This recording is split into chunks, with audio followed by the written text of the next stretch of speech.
자, 기본이론과정 41강 진행할 수 있도록 하겠습니다. 여름 교재 332페이지 보세요.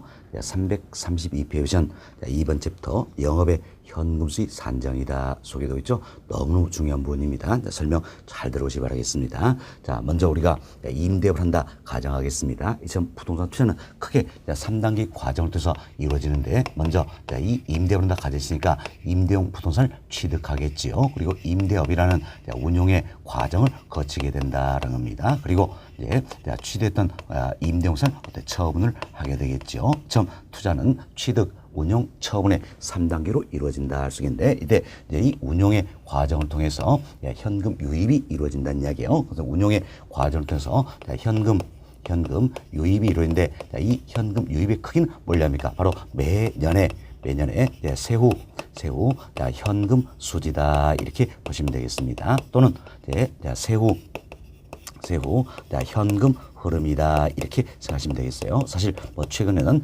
현금 흐름 이 표현을 더 많이 쓰고 있다 생각하시고, 현흐름, 현금 수익 같은 의미로 보셔도 되겠습니다. 좀 운용의 과정에서는 현금 유입이 이루어진데, 현금 유입의 크기는 뭡니까? 세후 현흐름 또는 세후 현금 수익을 의미한다 생각하시고, 이는 매년을 단위로 해서 산정하게 된다라는 겁니다. 만약에 내 임대업을 5년 한다는 이야기야. 그럼 5년 하면 이 같은 운용의 과정을 통한 세후 현흐름 플로우 차트는 몇 개입니까? 5개 산정이 된다는 겁니다. 그래서 매년마다 산정이 된다 생각하시고, 자, 우리는 이런 가정을 해봅시다. 내가 이와 같은 임대용 부동산을 취득하는데, 이 임대용사는 총 20실이다라는 겁니다. 총 20실인데 1차 연도에는 실당 월 임대를 100만 원씩 받을 수 있을 것으로 예상이 된다는 거죠. 이렇게 가정합시다. 자, 이 월 임대료를 실당 100만 원씩 받을 수 있을 것으로 예상이 된다는 겁니다. 이 같은 가정하에서 우리가 운용의 과정을 통한 매년의 세후 현금이다. 즉 세후 현금 수익 산정을 한번 해보자라는 겁니다. 자, 그럼 여기 보세요. 내가 임대업을 한다 그랬습니다. 그럼 임대업을 한다 그랬으니까 가장 주된 소득은 뭡니까? 임대료지요. 임대료. 그래서 먼저 내가 받을 수 있는 최대의 임대 수입을 산정하게 된다는 겁니다. 물론 1년 동안이에요. 왜? 매년을 기준한다 그랬죠. 그래서 1년 동안 내가 받을 수 있는 최대의 임대 수입을 산정하겠다는 겁니다. 이를 가려서 우리 흔히 가능 조소득이다 이렇게 이야기하는 겁니다. 이때 조는 총과 같은 말이에요. 그래서 여러분들이 앞으로 조는 총과 같은 말이다 이렇게 보시면 되겠어요. 어찌보면 그로스의 개념이에요. 그래서 조와 총은 같은 말이다 생각하시고, 가능 조소득을 가능 총소득이다 표현할 수 있겠죠. 또 잠재되어 있다 그래서 잠재 총소득이다 표현할 수가 있다라는 겁니다. 다 같은 의미예요. 가능 조소득, 가능 총소득, 잠재 총소득이다라는 겁니다. 근데 보세요. 가능 총소득이 뭡니까? 가능한 총소득이라는 이야기야. 그리고 1년 동안 내가 받을 수 있는 최대의 임대료 수입을 의미한다. 이렇게 생각하시면 되겠습니다. 자, 그럼 이는 어떻게 산정할 것인가? 우리가 1년을 기준으로 했으니까 매년 예상되는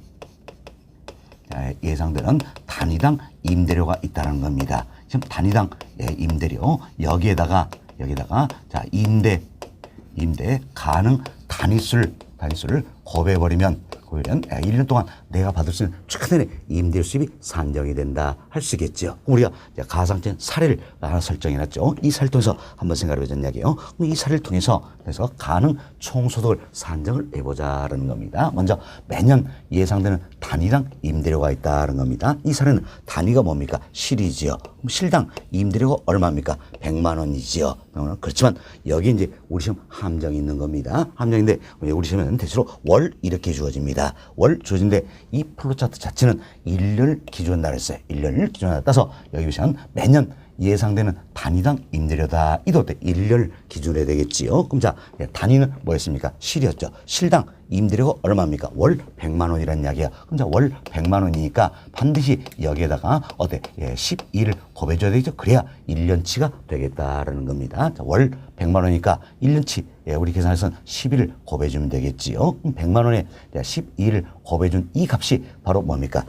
매년 예상되는 단위당 임대료가 되겠다라는 겁니다. 자, 여기에 여기에 자, 임대 가능 단위수를 어때? 곱해주면 내가 받을 수 있는 최근의 임대 수입이 산정이 된다 할 수 있겠죠? 자, 예, 이 사례 보니까 임대 가능 단위수는 예, 얼마입니까? 이제 단위가 실이죠? 네, 그래서 20실이다 할 수 있겠죠? 자, 임대 가능 단위수는 얼마입니까? 20이다. 자, 그럼 이 값 계산하면 되겠습니다. 이 값 계산하시면 자, 가능 총소득 산정할 수가 있다라는 겁니다. 자, 계산기 한번 눌러보세요. 자, 100만 원 곱하기 12 곱하기 20 하면 되겠지요. 자, 이렇게 하면 얼마 나옵니까? 2억 4천만 원이 나온다 할 수 있겠죠.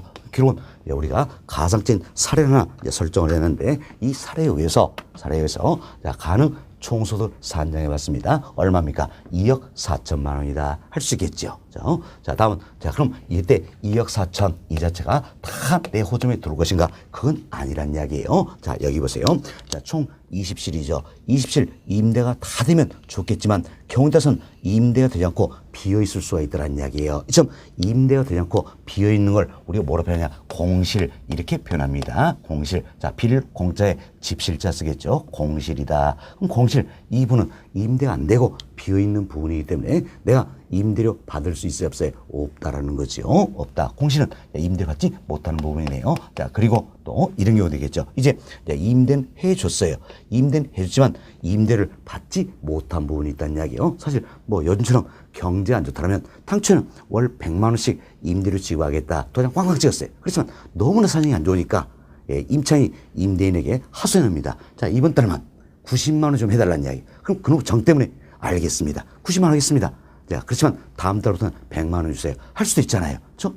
이처럼 임대는 해줬지만 못 받는 부분이다. 이걸 가려서 우리가 이제 불량 부채다 이렇게 표현합니다. 불량 부채다. 이때 불량 부채는 다른 말로 대손 충당금이다 이렇게도 표현하는 겁니다. 대손 충당금이다. 자, 이건 여러분이 이래서 하세요. 자, 대손 손실난 금액에 대해서 충당하는 부분이다. 이렇게 보시면 되겠어요. 손실난 부분 충당하는 부분이다. 그래서 불량부채를 다른 말로 대손 충당금이다. 이렇게 표현한다는 겁니다. 근데 공실이나 불량부채 여기에 해당될 만큼은 내가 받을 수 있어요, 없어요? 없다라는 이야기예요. 없기 때문에 가능 총소득에서 빼줘야 되겠지요. 자, 이분은 빼준다 이렇게 보시면 되겠습니다. 그럼 사실 자, 이 플로 차트는 어때? 앞으로 내가 임대를 했었을 때 어떻게 생각 예상하는 부분들이죠. 따라서 공실이 얼마나 되고 불량부채가 얼마나 되고 예상한다는 게 쉬운 일은 아니더란 이야기예요. 그래서 인근 지역의 평균 공실률 자, 이처럼 자, 인근 지역의 평균 공실률 자, 이를 적용하기도 하겠고 그래도 일반적으로 또 이제 가능 자, 총 소득의 가능 총소득의 5% 이렇게 적용을 하고 있다. 이렇게 참고만 하시면 되겠습니다. 자, 여튼 공실 불량부채는 빼준다는 이야기야. 빼준다. 그리고 또 우리가 이런 사례 봅시다. 내가 이처럼 자, 임대용선을 취득해서 임대를 하는데 자, 이 옥상에다가 자, 삼성전자 광고탑 하나 설치해주고 삼성전자로부터 또 다른 소득을 얻어볼 수 있어요, 없어요? 있잖아요. 있죠. 다음 또 이제 이처럼 임대하는 과정에 층층이 자판기를 설치해놓고 또 다른 소득을 얻어볼 수가 있다는 이야기예요. 또한 지하 주차장을 운영을 합니다. 지하 주차장을 운영해서 또 다른 소득을 얻어볼 수 있다라는 겁니다. 자, 우리 뭐 세 가지 사례를 이야기해 드렸어요. 광고탑 수입이라든지 자판기 수입이라든지 지하창 수입이다. 이것 것은 임대료 이외의 소득원이다 할 수 있겠지요. 이처럼 가장 주된 소득원인 임대료 이외의 소득이 있다라는 겁니다. 이걸 가려서 우리가 이제 기타 소득이다 이렇게 이야기합니다. 그래서 광고탑 수입, 자판기 수입, 지하철 운영 수입 모두가 기타 소득에 해당이 된다는 겁니다. 어떤 기타 소득은 가장 주된 소득원인 임대료 이외의 소득을 이야기한다는 겁니다. 여튼 기타 소득은 이제 나에게 들어온 돈이죠.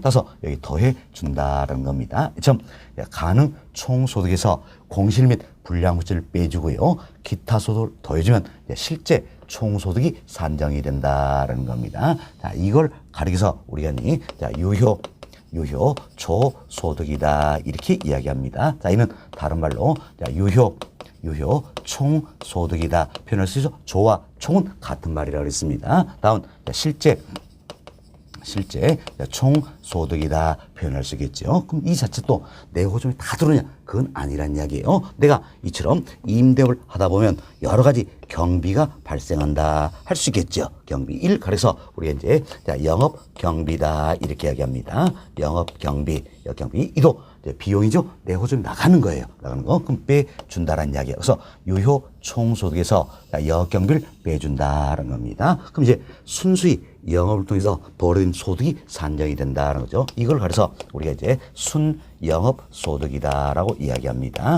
자, 순수히 영업을 통해서 벌어진 소득이다 이렇게 보시면 되겠어요. 자, 순영업소득이다. 자, 다음은 또 우리 이런 생각을 해봅시다. 내가 이 같은 임대용 부동산을 취득할 때 은행으로부터 대출을 좀 받았다는 이야기예요. 그럼 대출 받고 원금 상환 이자 지불하다는 이야기예요.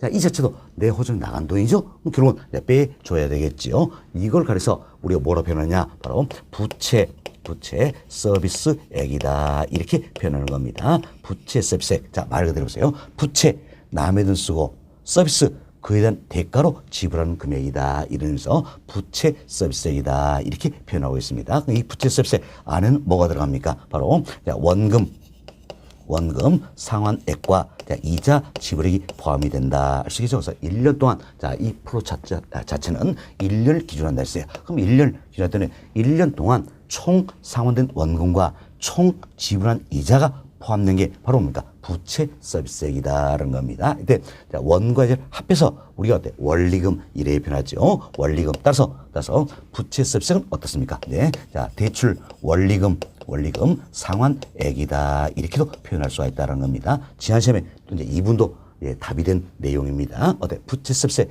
이 안에는 어떻습니까? 원금 상환액과 이자 지불액이 포함이 된다는 이야기예요. 자, 부채 서비스액 여기는 원금 상환액 포함된다. 잘못되면죠. 원금 상환액만 포함된 건 아니라는 이야기예요. 부채 서비스액 안에는 뭐가 포함됩니까? 원금 상환액뿐만 아니라 이자 지불액까지 포함이 되는 것이다. 이렇게 생각하시면 되겠어요. 여튼 부채 서비스액 안에는 뭐가 포함됩니까? 원금 상환액과 이자 지불이 포함이 된다. 그래서 부채 서비스액을 원리금 상환액이다. 이렇게 표현할 수 있다는 겁니다. 물론 1년치예요. 자, 참 부채 서비스도 내 호준이 나간 금액이죠. 나금이니까 빼줘야 되겠다는 거면서 순영업소에서 부채 서비스액을 빼주면 세금 내기 전이 되겠지요. 그래서 세전 현금 수지가 산정이 된다는 겁니다. 이때 세전 현금 수지는 세전 현금 흐름이다 이렇게 표현도 많이 하고 있다라고 보시면 되겠습니다. 다음은 세금 내야 되겠죠. 세금 뭡니까? 내가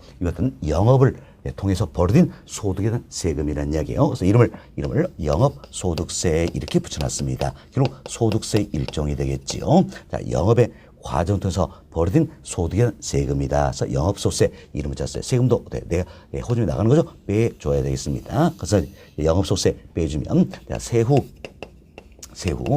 현금 수지가 산정이 된다 할 수 있겠죠. 자, 이는 어떤 세후 현금 흐름이다 표현할 수가 있겠습니다. 자, 이렇게 해서 우리는 이제 운용의 과정을 통해서 매년에 세후 현금 수지, 세후 현금이 어떻게 산정되는가 프로차트를 살펴봤어요. 이때 산정된 세후 현금 수지, 세후 현금이 있다는 이야기예요. 이를 어떻습니까? 운용에 의한 현금 유입 부분으로 활용을 한다. 이렇게 보시면 되겠습니다. 자, 이 프로차트는 너무너무 중요하다고 했습니다. 그래서 다시 한번 살펴드립니다. 여기 보세요. 가능 총소득에서 공실 및 불량부채를 빼주고 기타 소득을 더해주면 유효 총소득이 산정이 되겠지요. 여기서 여경을 빼주면 순영업소득, 부채 서비스를 빼주면 세전 현금 수지 또는 세전 현금 흐름이 되겠지요. 영업소득세 빼주면 세후 현금 수지, 세후 현금이 산정이 된다는 겁니다. 자, 보세요. 다 빼줍니다. 왜? 내 호주 나가니까. 그러나 더해준 건 딱 하나 있어요. 뭡니까? 기타 소득. 나이 들어온 거죠? 이건 더해준다. 그래서 다 빼주고요. 빼주고 기타 소득만 더해준다 생각하시고, 자, 이분도 우리가 이제 어쩔 수 없어요. 자, 워낙 중요하기 때문에 여러분들이 연습장에 지금쯤이면 어때 10번 정도는 적어보셔야 될 내용들이에요. 아직은 암기가 안 되었습니다. 그래서 우리 교재도 이 플로차트로 있죠? 이 플로차트 교재 보시고 여러분들이 한 10번 정도는 적어보셔야 되는 겁니다. 그래서 굉장히 익숙해져야 된다는 겁니다. 그래서 적어보시고 다음은 첫 글자 따서 적어서 암기가 되셔야 될 내용이에요. 그래서 첫 글자 답시다. 가, 공, 기, 유, 영, 순, 부, 세, 영, 세 이렇게 첫 글자 따서 기억을 좀 해보자라는 겁니다. 그래서 이제 이분도 제가 어거지로 말을 만들어놨어요. 자, 가, 공, 기, 그리고 유, 영, 순, 부, 세, 영, 세 이렇게 첫 글자 땄습니다. 그런데 이때 여기 보세요. 이제 제 강의는 수강생 중에 과거에 유영순이라는 이름을 가진 언니가 있었어요. 유영순 언니가 있었던 이야기요. 이 유영순 언니가 기가 하도 세더란 이야기예요. 기가 하도 세요. 그래서 가고날만큼 기를 지녔다. 이렇게 지금 말 어거지로 만들었습니다. 가고날만큼 기를 지는 유영순 언니가 있었어요. 이 언니가 제 강의를 듣고 뭔가 어때 터득했다는 이야기에서 신이 나서 크게 외쳤습니다. 뭐라고? 부세 만세 이렇게 외쳤다는 이야기예요. 그래서 부세 만세가 아니라 부세 영세다 이렇게 해서 첫 글자서 가공기 유영순 부세 영세 이렇게 기억을 좀 해보자라는 겁니다. 과거에는요 제가 가공기 유영순 부세 영세 이렇게만 외우자 그랬어요. 그럼 다 외웠어요. 문제가 발생했습니다. 7월이 돼도 순 이게 무슨 말인지를 몰라요. 자, 여기 보세요. 부, 이게 무슨 말인지를 몰라요. 그럼 결국은 응용이 안 되는 겁니다. 그래서 안 되겠다 싶어서 지금 어때? 연습장에 그대로 이걸 적어보자는 이야기예요. 적어보고 한번 딱 적고 나서 첫 글자만 동그라미 치면서 가공기 유영순 부세영세 이렇게 외쳐보자는 이야기예요. 이래서 한 10번 정도는 해보시고 저희 또 심화 과정에서 말씀을 좀 드릴 거예요. 그때도 30번 적자 그럴 겁니다. 왜? 그만큼 활용도가 높기 때문이에요. 이래서 저희들이 실제 모의선 시험에서는 가공기 유영순 부세영세 바로 떠올라 있는 이야기예요. 그럼 바로 이걸 떠올라서 여기 대입해서 활용할 수가 있어야 된다. 그래야지 제한 대신에 문제를 풀 수 있는 부분이에요. 그래서 어쩔 수 없습니다. 힘이 드시더라도 본 과정에서는 여러분들이 연습장에 이 플로차트를 10번 적어보자라는 이야기에서 한번 딱 적고 첫 글자 동그라미에서 어떻게 가공기 유영순 부세영세 외쳐보시고 또 한번 적고 첫 글자 서 가공기 유영순 부세영세 이렇게 해서 외쳐서 좀 익숙해지자 이렇게 좀 해보시기 바라겠습니다. 물론 지금 단계에서 외우시면 좋겠지만 안 외워집니다. 쉽게 안 외워지기 때문에 적어보시고 가공기 유영순 부세영세 이렇게 해서 외쳐보면서 좀 익숙해지면 심화 과정에서 또 한 번 설명드리면서 여러분들이 또 그때도 적어보고 외쳐본다면 반드시 외울 수 있을 것이다 이렇게 생각이 됩니다. 좋습니다. 그래서 꼭 적어보시고 첫 글자 따서 가공기 유영순 부세영세 이렇게 해서 외쳐보시기 바라겠습니다. 자, 이제 플로차트 설명을 드렸고요. 다음은 여기에서 우리가 순 영업소득을 계산할 수 있어야 한다는 이야기예요. 순 영업소득을 계산하기 위해서는 먼저 영업 경비에 해당이 된지 안 된지 이걸 구분할 수 있어야 되겠습니다. 자, 이 영업 경비는 여러 가지 항목들이 포함이 됩니다. 뭐 일상적인 유지비라든지 관리비, 자, 그리고 관리자의 인건비, 소유자가 아니에요. 소유자 아니라 관리자의 인건비입니다. 다음은 각종 수수료, 그리고 재산세. 자, 사실 세금 중에서는 재산세는 영업경비에 포함이 됩니다. 그리고 재산세는 임대차 기간 동안 발생한 세금이다 이러면서 비용으로 처리를 해주겠다는 이야기예요. 그래서 재산세는 영업경비에 포함이 된다는 겁니다. 다음 보험료입니다. 보험료에서는 소멸성 보험료가 해당이 되는 거예요. 뭐 대표적인 게 화재 보험료다 이렇게 생각하시면 되겠습니다. 이때 소멸성 보험료에서는 이런 생각하세요. 내가 매월마다 보험료 3만 원씩 냈어요. 그렇지만 만기가 되면 소멸돼버리고 받을 수가 없더라, 돌려받을 수가 없더라는 이야기야. 그럼 비용 처리가 돼야 되겠죠. 그래서 소멸성 보험료 이 같은 경우에는 영업경비에 포함이 된다. 대표적인 게 화재 보험료다 이렇게 생각하시면 되겠어요. 이외에도 내가 이제 임차인 모집하기 위해서 광고비 지출할 수 있겠죠. 또는 뭐 전기료,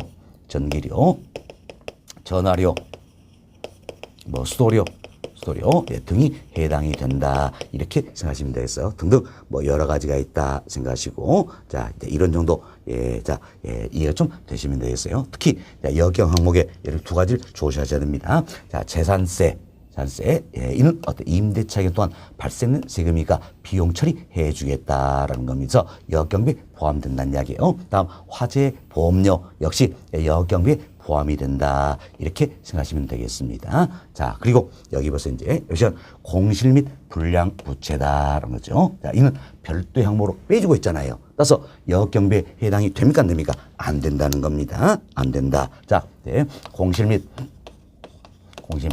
불량부채. 자, 이는 여경비에 포함되지 않는다라는 겁니다. 다음 여기 보세요. 부채 서비스액입니다. 부채 서비스액 별도 항목으로 빼주고 있죠. 따라서 여경비에 포함이 됩니까 안 됩니까? 안 된다는 이야기예요. 그래서 부채 서비스액 여경비에 포함되지 않는다는 겁니다. 특히 조심할 게 이자 지불액이에요. 자, 어찌 보면 이자 지불액도 비용이니까 여경비에 포함될 게 아닌데 아니에요. 자, 이자 지불액은 어디에 들어있습니까? 바로 부채 서비스액 항목에 포함이 된다는 이야기예요. 이자 지불액은 부채 서비스액 항목에 포함이 되기 때문에 당연히 여경비에 포함이 됩니까 안 됩니까? 안 된다라는 겁니다. 안 된다. 자, 그리고 여기 보세요. 영업소득세입니다. 역시 별도의 항목으로 빼주고 있죠. 별도의 항목으로 빼주고 있기 때문에 여경비에 포함이 됩니까 안 됩니까? 안 된다라는 겁니다. 영업소득세 자, 포함되지 않는다. 그리고 하나 더 정리합시다. 감가상각비입니다. 감가상각비 역시 여경비에 포함되지 않는다. 이렇게 보시면 되겠어요. 자, 그럼 여기 보세요. 공실 및 불량부채다. 공실 및 불량부채 그리고 부채 서비스액, 영업소득세.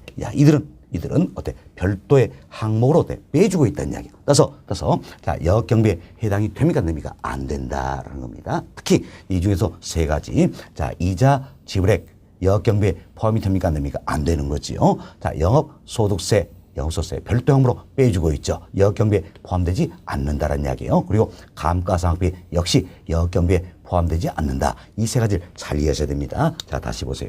자, 이자 지불액, 영업소득세, 감가상각비 이들은 여경비에 포함이 됩니까 안 됩니까? 안 된다라는 거예요. 그럼 조금 전에 우리가 여경비에 포함된 항목 두 가지 조심하자 그랬습니다. 뭡니까? 재산세, 화재 보험료 이들은 어때? 여경비에 포함이 된다 그랬죠? 포함이 된다. 그렇지만 자, 이자 지불액, 영업소득세, 감가상각비 이들은 여경비에 포함되지 않는다는 이야기예요. 사실 이자 지불은 부채 서비스액 항목이 들어있죠. 별도로 빼주고 있죠. 자, 그리고 영업소득세 별도로 빼주고 있다는 이야기예요. 그래서 여경비에 포함되지 않는다. 하나 더 덧붙여서 감가상각비 역시 여경비에 포함되지 않는다는 겁니다. 잘 기억하셔야 됩니다. 다시 한번 보세요.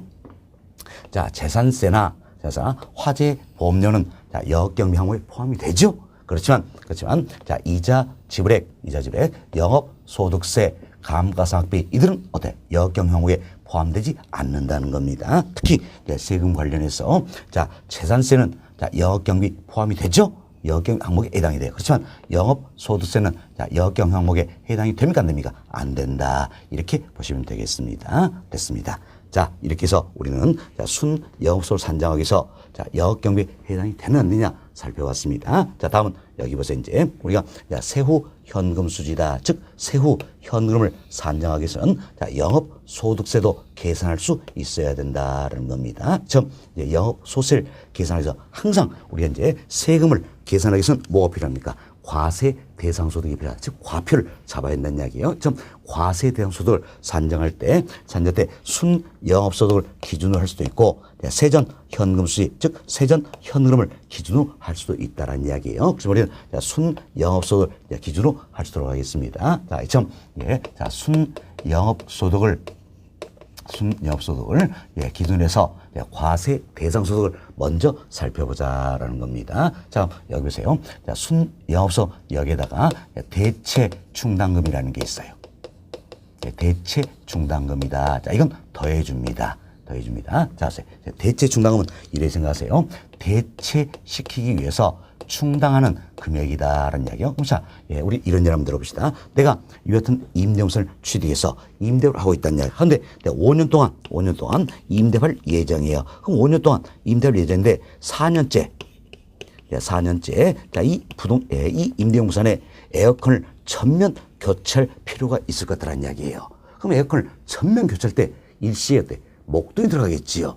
그럼 지금 일시 목돈이 들어가기 때문에 이걸 대체시키기 위해서 에어컨 새로 교체하기 위해서 매년마다 일정 금액을 충당시켜 놓겠다. 청지시켜 놓겠다. 이게 바로 뭡니까? 대체 충당금이다. 그래서 대체시켜서 충당하는 금액이다라는 겁니다. 더 쉽게 여러분이 이런 생각해 보세요. 아마 여러분이 아파트에 거주 많이 하실 거예요. 그럼 아파트 관리비 명세가 나옵니다. 그죠? 한 달에 씩 관리비 내시잖아요. 그럼 명세하면 장기순 충당금이라는 게 있어요. 그와 아주 유사한 개념이다. 이렇게 생각하시면 되겠습니다. 여튼 그럼 지금 대체 충당금인데 이건 대체시켜서 충당한 금액이었지요. 그럼 결국 내가 번 돈에서 대체시켜서 충당을 하기 때문에 결국 번 돈에서 충당하는 거냐. 그럼 번 돈이니까 당연히 세금 매겨야 되겠지요. 세금 매겨야 되기 때문에 세금을 부과시켰기 때문에 더해준다. 그 이야기예요. 더해준다. 이렇게 생각하시고 다음은 이자 지불액이 있습니다. 자, 이자 지불액과 감가상각비가 있어요. 감가상각비. 자, 이들은 어떻습니까? 빼주는 겁니다. 빼준데 이때 이자 지불액은 어떤지 내가 임대부산을 취득하면서 은행부터 대출을 받는다는 이야기예요. 그럼 대출을 받고 1년 동안 지불한 이자가 있겠죠? 바로 여기에 해당되는 부분이에요. 이걸 빼주겠다라는 이야기예요. 빼주겠다라는 겁니다. 자, 보세요. 순영업소득을 기준하면 아직까지 이자 지불에 공제가 안 됐잖아요. 그래서 이자 지불을 빼주겠다라는 겁니다. 자, 그리고 1년 동안 건물의 감가상각비 이도 빼주겠다라는 겁니다. 자, 이렇게 해서 우리가 과세 대상 소득을 산정을 하게 된다는 겁니다. 자, 그럼 여기에 세율을 곱해버리면 세금이 산정이 되겠죠? 이 세금이 바로 영업소득세다. 이렇게 보시면 되겠습니다. 자, 그럼 이처럼 영업소득세를 산정하기 위해서는 우리 감가상각비 알아야 돼요? 몰라야 돼요? 알아야 된다는 겁니다. 자, 조금 전에 감가상각비는 영업경비에는 포함이 됩니까? 안 됩니까? 안 된다 그랬지요. 그렇지만 영업소득세를 산정하기 위해서는 감가상각비를 알아야 되겠다. 결국 감가상각비의 영향이 반영된 건 언제부터입니까? 영업소득세 산정할 때부터 감가상각비의 영향이 반영이 된다는 겁니다. 따라서 감가상각비 영향을 고려한 소득은 감가상각비 영향을 고려한 소득은 순영업소득이 될까요? 세후현금이 될까요? 그렇죠. 세후현금 수지, 세후현금이 되겠다는 겁니다. 자, 보세요. 영업소득세 산정할 때 이때서부터 감가상각비 영향이 반영이 된다냐. 감가상각비를 고려한 소득은 결국 뭡니까? 세후현금 수지, 세후현금이다. 이렇게 생각하시면 되겠습니다. 됐습니다. 자, 그럼 여기 보세요. 여기서는 우리가 투자론, 우리 교재 투자론 1절에서 이런 내용 배웠습니다. 그런데 여보세요. 이처럼 과세 대상 소득을 산정하면서 이자 지불액과 감가상각비는 빼준다는 이야기예요. 빼준다. 그럼 이자 지불액 감가상각비 빼주니까 이 금액만큼 과세 대상 소득이 낮아진다 할 수 있겠죠. 낮아진다. 사실 여러분이 간단하게 우리가 이런 예를 들자 순영업소득 5천만 원이에요. 대체 충당은 1,000만 원입니다. 그럼 이걸 더해주면 결국은 얼마입니까? 과세 대상 소득 6천만 원이 되잖아요. 그렇지만 이자 지불액 예를 들어서 1,000만 원이다. 감가상각비 1,000만 원이다. 그럼 이 둘을 빼준다는 이야기예요. 그럼 2천만 원을 빼주면 결국은 얼마가 됩니까? 4천만 원이 된다는 이야기예요. 4천만 원. 그럼 쳐보세요. 이자 지불액 감가상각비 이걸 빼주기 전보다는 이걸 빼주니까 과세 대상 소득이 낮아졌다 할 수 있겠죠. 자, 이걸 빼주기 전에는 과세 대상 소득이 얼마입니까? 6천이잖아요. 6천인데 이자 지불 1,000만 원이다. 감가상각비 1,000만 원. 이걸 빼주니까 4천으로 과세 대상 소득이 낮아졌다는 겁니다. 그럼 과세 대상 소득이 낮아지면 동일한 세율을 정해줘. 영업소득세 세금이 어떻습니까? 줄어든다 할 수 있겠죠. 줄어든다. 자, 이처럼 이자 지불액과 감가상각비 이 두 분을 이자 지불액과 감가상각비 이 두 가지를 비용 처리해 준다는 이야기예요. 그럼 비용 처리 때문에 이자 지불액 감가상각비 이 크만큼 과세 대상 소득이 낮아진다. 그래서 세금이 줄어드는 절세 효과를 얻을 수 있다는 거. 이도 큰 장점 중에 하나가 된다. 이렇게 보시면 되겠어서 저희들이 우리 1절 부동산의 장점, 여기서 절세 효과가 있다. 이번 설명드리면서 바로 이 내용을 이야기 드리는 겁니다. 자, 여튼 좋습니다. 자, 그래서 여러분들이 자, 이 영업소득세 산정 과정도 잘 이해해야 됩니다. 그런데 여튼 자, 이자 지불액과 감가상각비는 비용 처리된다. 그래서 과세 대상 속에서 제외되기 때문에 자, 절세 효과를 얻을 수 있다 생각하시고 영업소득세를 산정에서는 반드시 감가상각비를 알아야 된다. 이렇게 이해하시면 되겠습니다. 자, 그리고 이 플로 차트도 어쩔 수 없어요. 여러분 연습장에 또 10번 적어보셔야 될 부분입니다. 적어보시면서 첫 글자 따서 이렇게 또 외쳐보자 라는 이야기 한번 적고 첫 글자 따서 순, 대, 이, 감 이렇게 생각하세요. 순대이감이다. 자, 여러분들 순대 어때요? 좋아하시잖아요. 저 역시도 순대 아주 좋아합니다. 그래서 순대이감이다. 이렇게 생각하시면서 대체 준다면 더해준다. 그리고 이자지불에 강산을 빼준다. 그래서 절세 효과가 있다. 생각하시면서 이 프로차트 적어보시고 순대이감 이렇게 첫 글자 써서 외쳐보시기 바라겠습니다. 순대이감 과세 대상으로 산정하고 세율 고려는 영업소득세가 산정이 된다는 겁니다. 이때 이제 산정된 영업소득세를 여기에 대입하겠죠. 여기 대입해서 세전 현금 수익 즉 세전 현금 흐름에서 영업소득세 이걸 빼주면 뭡니까? 세후 현금 수익, 세후 현흐름이 산정이 된다. 이렇게 생각하시면 되겠습니다. 자, 그래서 우리가 플로 차트를 조금 더 세부적으로 설명하는데 여튼 이 플로 차트는 자, 1년을 기준으로 한다는 이야기예요. 그럼 1년을 기준으로 하기 때문에 여기에는 값들은 모두가 뭐가 됩니까? 유량 변수가 된다. 이렇게 보시면 되겠어요. 자, 1년을 기준으로 때문에 여긴 값들은 모두가 유량 변수가 된다. 자, 플로우 의미가 되겠지요. 그래서 저희들이 수용편에서 유량 저량 구분하면서 순영업소득 이야기를 드렸어요.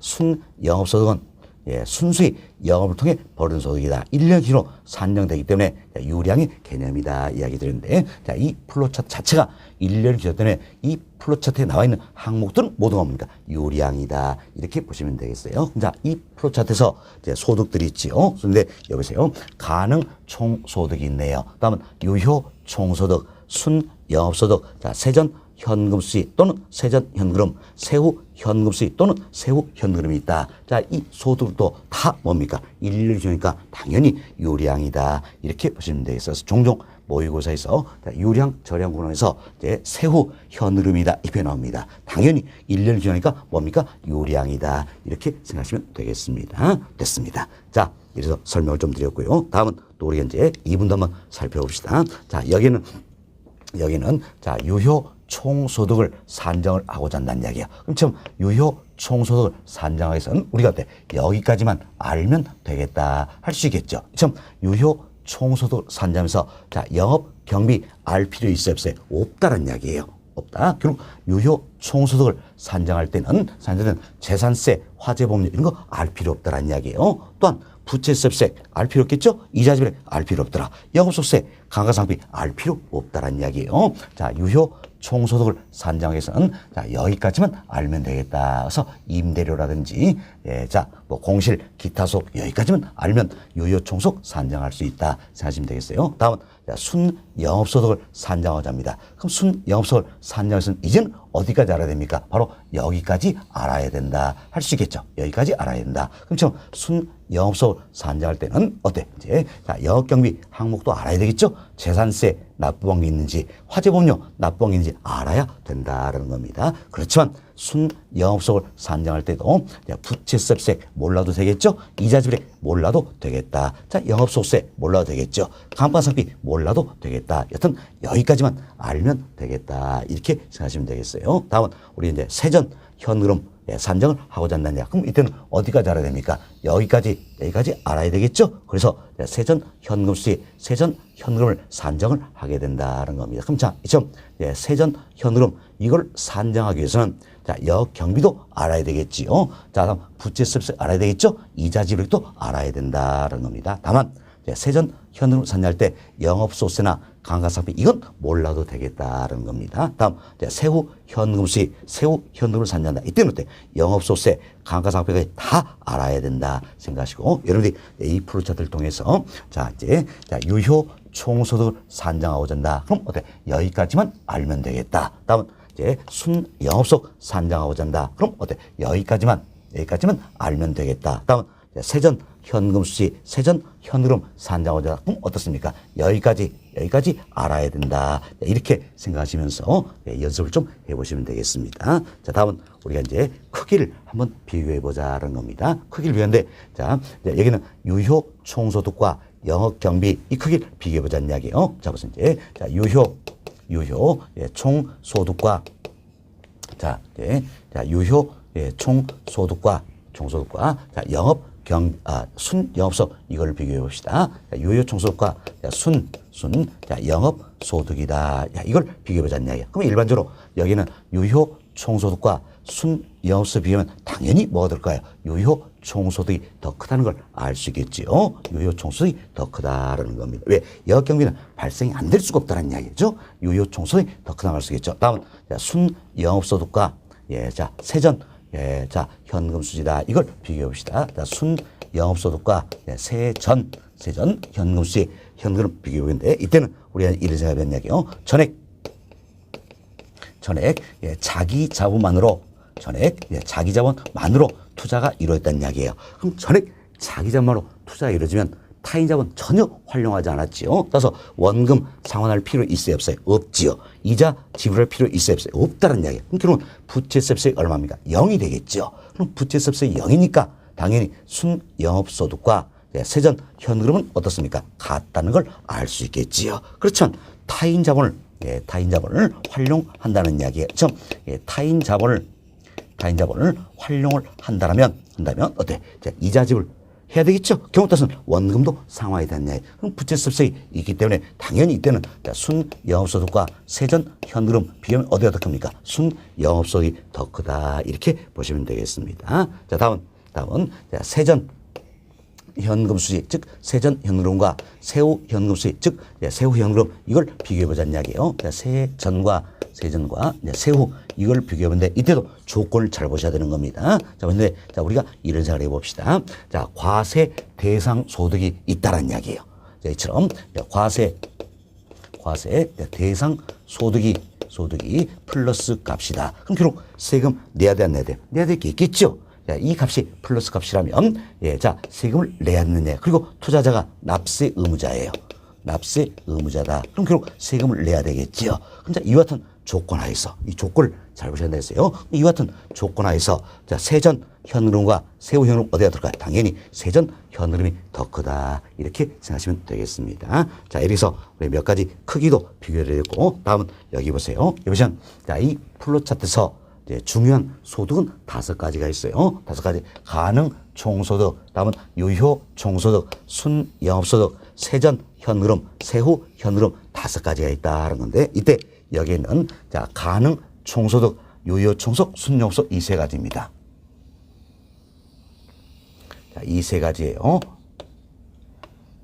자, 이 3가지는 어때? 이자 지불액을 공제하기 전이란 이야기예요. 그럼 이자 지불 공제하기 전이니까 어때? 내 돈뿐만 아니라 남의 돈에는 대가도 들어있다 할 수 있겠죠. 따라서 여기는 가능 총소득, 유효 총소득, 순영업소득 이 3가지는 결국 총 투자액에서 발생한 부분이다. 그래서 총 투자액과 비교를 하게 된다는 겁니다. 반면 여기 보세요. 세전 현금, 세후 현금 이 2가지입니다.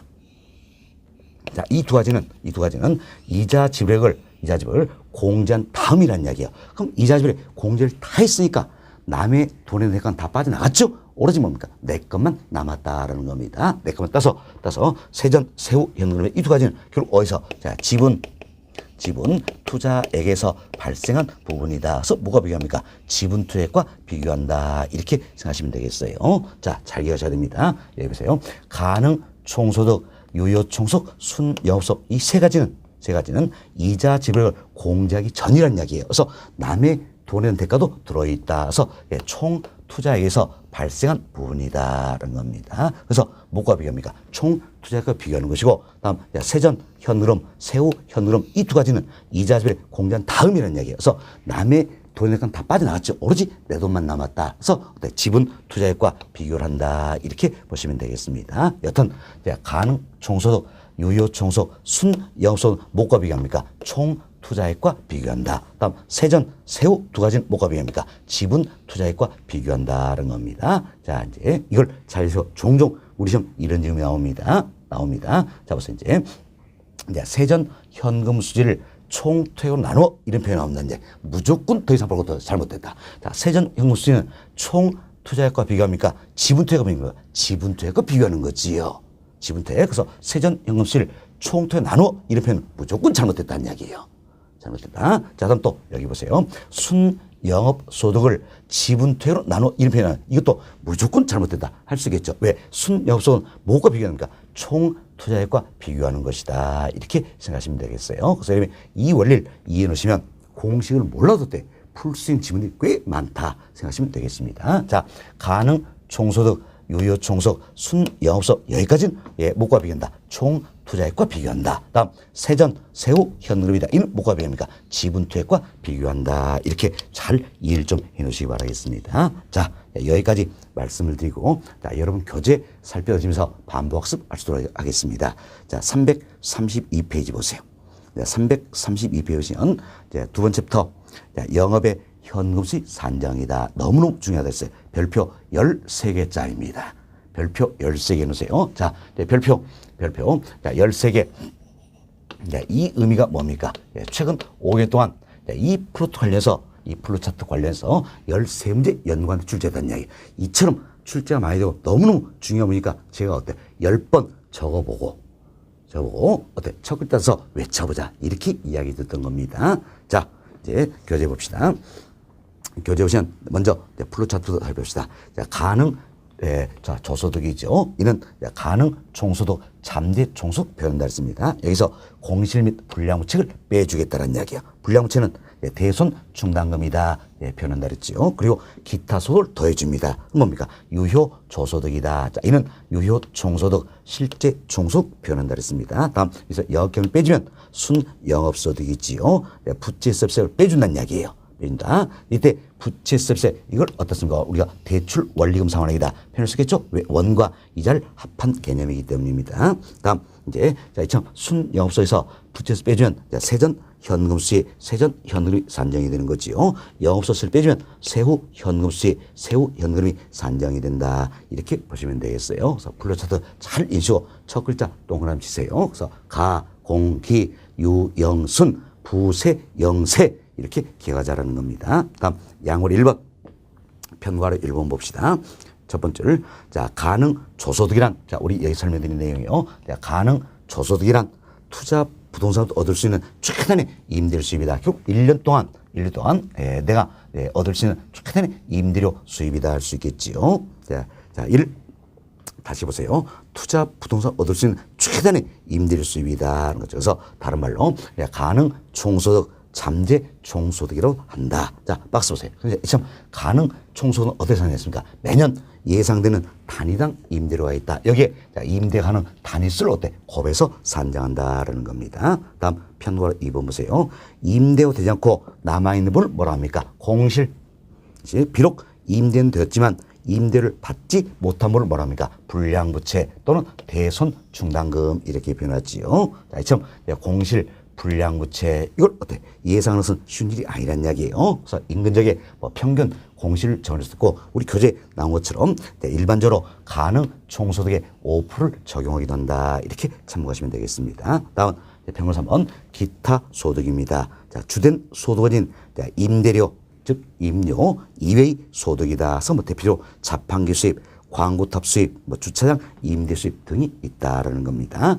평균 4번 자, 가능 조소득에서 이처럼 가능 조소득에서 공실 및 회수 불가능 임대 수입을 제하고 되어 있죠. 자, 이때 회수 불가능 임대 수입 바로 뭡니까? 불량 부채가 되겠지요. 그럼 공실 및 회수 불가능 임대 수입 이걸 제한다, 빼준다는 이야기예요. 그리고 기타 소득을 어떻습니까? 합하면 뭐가 됩니까? 유효 조소득이 된다. 이 유효 조소득을 다른 말로 우리가 유효 총소득, 실제 총소득이라고도 한다는 겁니다. 그 다음 쯤 봅시다.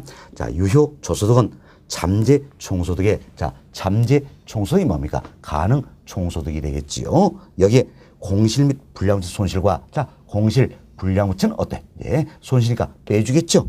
예, 그리고 기타 소득을 어때? 반영한다는 이야기예요. 반영해서 산정 시 바로 뭡니까? 유효조소득이라서 유효조소득은 예, 자 잠재 총소득 즉 가능 총소득의 공실 및 불량부채는 손실과 기타 소득을 어때? 반영한 것이다. 표현할 수 있겠죠? 다음 평가로 5번 보세요. 자, 영업 경비란 대상선을 운영한 소재되는 경비를 말한다. 그 아래줄 유지비, 자 우리 설명드렸어요. 유지비 해당이 되죠. 다음은 예, 관리비 그리고 예, 관리자 인건비라 그랬습니다. 관리자 인건비 소유자가 아니에요. 관리자 인건비다. 다음은 수수료, 재산세, 예, 화재 보험료, 예, 광고비, 다음은 예, 수도료, 예, 자 수도료, 예, 전기료, 전화 요금 등이 전기료, 전화 요금 등이 여경비에 해당된다. 그래서 여기서 두 가지 조심하셨죠. 재산세, 화재, 보험료 이들은 여경비에 해당이 되는 겁니다. 그 다음 주에서 그러나 공실 및 불량부채 여기 있죠. 공실 및 불량부채액이다. 다음 부채 서비스액, 특히 이자 지불액, 자 그리고 예, 영업소득세, 건물 자체는 감가상각비 이들은 여경비에 포함이 됩니까 안 됩니까? 안 된다 그랬죠. 그래서 여기서 세 가지 잘 기억하세요. 이자 지불액, 자, 영업소득세, 감가상각비 이들은 여경비에 포함되지 않는다라는 겁니다. 평으로 6번. 자, 순영업소득은 자 이처럼 유효조소득에서 여경비를 어때? 차감 빼준다는 이야기죠. 계산한다는 거죠. 평으로 7번. 자, 부채 서비스액은 우리 다른 말로 대출 원리금 상환액이다 표현할 수 있죠. 1년 동안 대출 원금 상환액과 이자 지불을 합한 것을 말한다. 그래서 이 플로차트는 1년을 지나됐어요. 1년 동안 총 상환한 원과 총 지불은 이제 합해서 뭐랍니까? 부채 서비스액이다. 결국 부채 서비스액 이 안에는 뭐가 들어갑니까? 원금 상환액뿐만 아니라 이자 지불까지 포함이 된다는 겁니다. 평으로 8번. 야, 세전 현금 수익은 세전 현금 표현할 수 있겠지요. 순 영업 소득에서 예, 부채 서비스액 차감 빼줘서 계산한다는 겁니다. 평고 9번. 자, 영업소세를 계산하기 위해서는 건물의 감가상각비를 알아야 한다. 우리 예상했죠. 자, 영업소세 이걸 계산해서는 건물에 대해 감가상각비 알아야 된다라는 겁니다. 자, 그리고 그 안에 박스 보세요. 박스 보시면 자, 영업소세 산정 과정 예, 자, 플로차 들어있죠? 순 영업소득에서 설명을 드렸어요. 척자서 어떻게 다 순, 대, 이, 감 이렇게 해야겠죠. 그래서 순 영업소득에서 대체 충당금 더해주고 이자 지불액과 감가상각비 빼준다는 얘기에서 과세 대상 산정하고 여기에 세율을 곱해주면 영업소득세가 산정이 된다. 이렇게 보시면 되겠습니다. 그래서 역시 마찬가지예요. 10번 적어보자 그랬죠? 적어보고 이제 첫 글자 따서 외쳐보자. 순대의감 생각하시면 되겠습니다. 다음 페이지 봅시다. 다음 페이지는 자, 세후 현금 수익은 세후 현금 표현을 쓰겠지요. 세전 현금 수에서 영업소득세 때 차감 빼서 계산한다. 이렇게 보시면 되겠습니다. 자, 이래서 플로차트 설명드렸고 다음 양과로 2번이에요. 양과로 2번 보시면 세전 현금 수익 분석에 따른 고려 대상이다. 나는데 이건 우리가 이런 설명드렸어요. 세전 현금 수익 즉 세전 현금 이걸 산정하기 위해서는 어때? 여기까지 알아야 된다. 여기까지 고려해야 된다. 자, 이 내용이에요. 이 내용이다. 생각하시면 되겠어요. 자, 지금 봅시다. 세전 현금 수익 즉 세전 현금을 분석 교육은 자 가능 총소득 알아야 되겠지요. 공실 알아야 되겠죠. 불량채권 알아야 되겠지요. 여경비 알아야 되겠죠. 부채 서비스 알아야 되겠죠. 여기까지 이제 알아야지 어떻습니까? 세전 현금 수익, 세전 현금으로 산정할 수가 있다는 겁니다. 그러나 감가상각비, 영업소득세 등은 고려하지 않아도 된다. 자 보세요. 세전 현금 수익 이거 산정할 때 감가상각비 굳이 알 필요 있어요? 없죠? 영업소득세 알 필요 없다는 이야기예요. 사실 감가상각비는 언제부터 반영돼서 영업소득세 산정할 때부터 반영이 된다는 겁니다. 따라서 세전 현금 수익 이걸 산정할 때는 감가상각비, 영업소득세 이건 몰라도 되겠다라는 겁니다. 자, 그 다음 지금 봅시다. 감가상각비는 영업소득세 산정에 따른 과세 대상수 공제의 대상이 되므로 영업소득세 산정 시 고려 대상이 되기 때문이다. 결국 감가상각비 영향은 언제부터 반영됩니까? 영업소득세 여기서부터 반영이 된다는 이야기예요. 따라서 감가상각비 영향이 반영된 소득은 바로 뭡니까? 세후 현금 수익, 세후 현금이다. 자, 잘 보세요. 감가상각비는 언제부터 반영됐어요? 영업소득세 산정할 때부터 반영이 됐다. 따라서 감가상각비 영향이 반영된 소득은 바로 뭡니까? 세후 현금 수익, 세후 현금입니다. 이렇게 보시면 되겠습니다. 다음 양호 3번 크기 비교입니다. 다 해드렸죠. 자, 동일 1번. 자, 유효 총소득과 순영업소득을 비교하면 당연히 뭡니까? 유효 총소득이 크다는 거지요. 자, 동일 2번. 전액 자기자만으로 투자가 이루어진 겁니다. 이처럼 전액 자기자만으로 투자가 이루어지면 순영업소득과 세전 현금은 어때? 같다는 거지요. 같다. 다음 동사는 타인 자본을 활용하여 투자가 이루어집니다. 이때는 어떻습니까? 순영업소득이 세전 현금보다 크다는 거죠. 그래서 이거에서 우리 시험 이렇게 한번 출제되어 있었습니다. 자, 순영업소득과 세전 현금은 동일할 수 없다. 어때? 잘못된 표현이다. 알 수 있겠죠? 경우에 따라서는 이처럼 전액 자기자만으로 투자가 이룬다. 이처럼 경우에 따라서는 순영업소득과 세전 현금은 어때? 동일할 수도 있다라는 이야기예요. 이렇게 이해하시면 되겠어요. 다음 동사는 과세 대상수도 있고 투자자가 납세 의무자라는 이야기야. 이런 조건을 고려한다면 당연히 세금 내역이 있겠죠. 그래서 세전 현금이 세후 현금보다 크다. 이렇게 생각하시면 되겠습니다. 다음 양호사번 소득과 투자액입니다. 우리 이분 설명드렸죠. 가능 총소득, 유효 총소득, 순영업소득 여기까지는 뭡니까? 총 투자액에서 발생한다 해서 총투자액과 비교한다는 거지요. 다음 세전 현금 수익, 세후 현금 수익 이 두 가지는 뭡니까? 지분 투자에서 발생한다 해서 지분 투자액과 비교한다. 이렇게 보시면 되겠습니다. 자, 이렇게 해서 저희들이 지문 다 설명드렸고요. 다음은 이제 거래 연수 문제들이 있죠. 연수 우리 계산 문제 대비를 한번 해보자 해서 비록 기본적인 과정이지만 그걸 우리가 한번 풀어보자는 겁니다.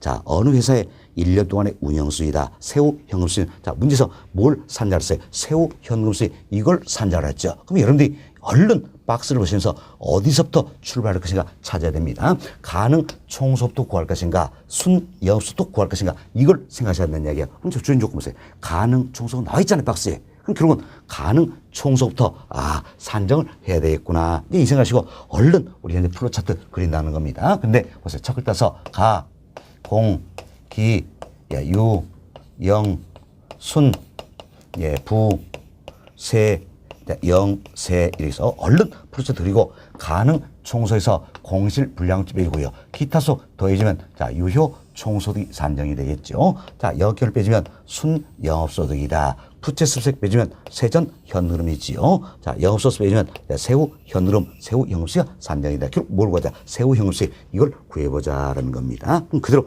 이제 살펴봅시다. 자 박스 자 주어진 조건만 그러는 겁니다. 가능 총수익이 얼마입니까? 4,800만 원이다. 자, 가능 총수 4,800만 원이다. 이렇게 주어졌네요. 다음은 뭘 찾으면 됐어요? 공실 찾아보졌네. 공실은 가능 총수의 5%다. 니번에 나와 있잖아요. 그럼 가능 총수의 5%다. 나와 있으니까 얼른 계산하시면 되겠죠. 자, 계산기 활용합시다. 4,800 곱하기 자, 5% 계산하면 얼마입니까? 240만 원이 나온다. 이렇게 보시면 되겠습니다. 자, 240만 원이다. 지금 단위는 만 원이에요. 240만 원이다. 자, 그럼 공실은 못 받는 거 빼줘야 되겠지요. 자, 그리고 이제 기타수 있는가 한번 봐봅시다. 그럼 주어진 조건이니까 기타수는 없네요. 없으면 넘어가면 되겠죠. 그럼 자, 자 4,800에서 자 240만 원 빼보세요. 4,800 자 빼기 240 하시면 되겠죠. 얼마입니까? 4,560만 원이 나온다. 자, 여기서 유효 산정했죠. 다음은 역경비 봅시다. 역경비. 자, 박스 보세요. 역경비 얼마 나왔습니까? 비읍번에 240만 나와있죠? 이제 여기에 240만 원. 이걸 어때? 빼준다라는 이야기예요. 빼준다. 자, 계산해 봅시다. 얼마입니까? 그럼 순영업소득은 4,320만 원이 되겠다는 걸 알 수 있겠지요. 다음은 자, 부채세입니다. 자, 여러분들이 항상 이걸 조심하셔야 돼요. 자, 우리 앞서 배웠지만 부채세 이 안에는 뭐가 들어갑니까? 원금과 이자를 포함한 개념이 바로 뭡니까? 부채세이다라는 겁니다. 그래서 우리 교재 보세요. 교재 보시면 박스에 1번 원금 상환액 200만 원. 자, 이때 원금 상환액 이게 얼마입니까? 200만 원이지요. 다음은 미음 보니까 이자 비용 800만 원 들었죠? 이자 여기가 뭡니까? 800만 원이다. 그럼 결국 200만 원과 800만 원을 더해서 부채세이 된다는 이야기예요. 항상 이처럼 이자를 별도로 주는 이유가 있죠. 뭐 때문입니까? 바로 이자를 이걸 올해 계산해야지 영업소득 산정할 수 있잖아요. 이를 위해서 이자를 따로 떼서 이렇게 준다는 이야기예요. 준다 해서 조심하세요. 이때 보세요. 이제 만약에 이 지문이 원리금 자 상환액이다. 원리금 상환액이다. 자 이렇게 표현이 된다면 원리금산, 예를 들어서 원리금산에 1,000만 원이다. 이렇게 된다면 이 안에 뭡니까? 원금과 이자가 들어있는 겁니다. 그래서 이 1,000만 원 이 자체가 부채 서비스액이 되는 거예요. 그죠? 그렇지만 여기 보니까 원금 이렇게만 표현되어 있잖아요. 그럼 당연히 원금에다가 이자를 더한 게 뭡니까? 부채 서비스액이다. 이 생각을 해야 되겠죠. 얼마입니까? 1,000만 원이다 라는 겁니다. 자, 이걸 빼주면 세전이 되겠죠. 3,320만 원이 나온다. 이렇게 보시면 되겠어요. 3,320만 원이다. 다음은 이제 영업소득세 봅시다. 안 나와 있죠. 안 나와 있으면 영업소득세 직접 산자라 그 이야기지요. 자, 우리는 영업소득세 산자를 봅시다. 순영업소득이 나면 순대이감이다. 생각하시면 되겠죠? 자, 순영업소득 얼마입니까? 우리 계산했죠? 4,320만 원이다라는 겁니다. 다음 대체충당 찾아봅시다. 주어진 조건이니까 없네요. 없으면 넘어가면 되겠죠. 자, 이자 지불액 미만 나겠죠. 얼마입니까? 800만 원이다라는 겁니다. 다음 감가상각비 찾아주세요. 200만 원 나와 있죠? 자, 10번에 감가상각비 200만 원 나와 있는데 그럼 자, 이자 지불에 감가상각비를 빼주면 과세 대상으로 산정할 수 있겠죠. 얼마입니까? 3,320만 원에 자, 순영속 4,320만 원 있죠? 여기서 이자 지불에 감가상각비 이토합한 게 1,000만 원이니까 빼준 것 같아. 3,320만 원이다. 여기에 세율 고배전 이야기예요. 세율 봅시다. 디귿 보니까 영업소득세율 연 20%다. 그럼 20%. 자, 이걸 곱해주면 얼마입니까? 664만 원이 되겠지요. 그래서 영업소득세는 664만 원이다. 산정이 되었다라는 겁니다. 이때 산정된 영업소득세 664만 원 이 자체로 때 이 영업소득세 여기에 때 대입하면 되겠죠. 이제 664만 원 대입하자. 그래서 세전 현금 수익 3,320만 원이죠. 여기서 영업소득세 664만 원 빼주자는 이야기. 빼주자. 그럼 계산해보세요. 3320 마이너스 664 계산되겠죠? 얼마입니까? 자, 2656 나오죠? 2656이다. 결국 단위가 만 원이니까 2,656만 원이다라는 걸 알 수 있다라는 겁니다. 자, 그래서 우리가 이제 세후 현금 수익 산정해 봤어요. 자, 답은 몇 번입니까? 2번. 2번 보시면 2,656만 원 나와 있죠? 2,656만 원이다. 그래서 2,656만 원 답은 2번이다라는 겁니다. 그래서 여러분이 본 과정에서는 연습을 해보세요. 지금 어때? 1분 내 풀 수 있냐? 안 될 겁니다. 그렇지만 연습을 하고 하다 보면 결국은 어때? 숙달해서 1분 내 풀게 됩니다. 걱정하지 마시고 지금 단계에서는 연습을 해봤다. 이 자체가 중요한 거예요. 그래서 꼭 연습을 좀 해보시기 바라겠습니다. 자, 그래서 저희는 이제 세후현금수익 산정하는 연습 문제도 풀어보았습니다. 자, 다음은 여러분 교재 336페이지로 넘어갑니다. 336페이지는 하단에 예제가 들어있지요. 이게 이제 지난 시험에 출제된 문제였습니다. 자, 한번 살펴봅시다. 부동산 운영수익 분석한 설명으로 틀린 것은 자, 1번 보세요. 자, 가능 총소득은 자, 여기는 가능 총소득 이걸 이야기하는 겁니다. 자, 단위 몇 당 추정 임대료의 임대 면적을 곱하여 군 소득이다. 그죠? 자, 보세요. 단위 몇 당 추정 임대료다. 이게 결국 뭡니까? 매년 예상되는 단위당 임대료다 할 수 있겠죠. 여기 임대 면적, 임대 가능 단위수 이걸 어때? 곱해서 구한 소득이다. 맞지요? 다음 2번 봅시다. 자, 유효 총소득은 자, 여기 있네요. 자, 유효 총소득은 가능 총소득에서 공실 손실 상당액과 불량 부채를 차감하고 자, 공실 불량 부채 차감 빼준다는 이야기예요.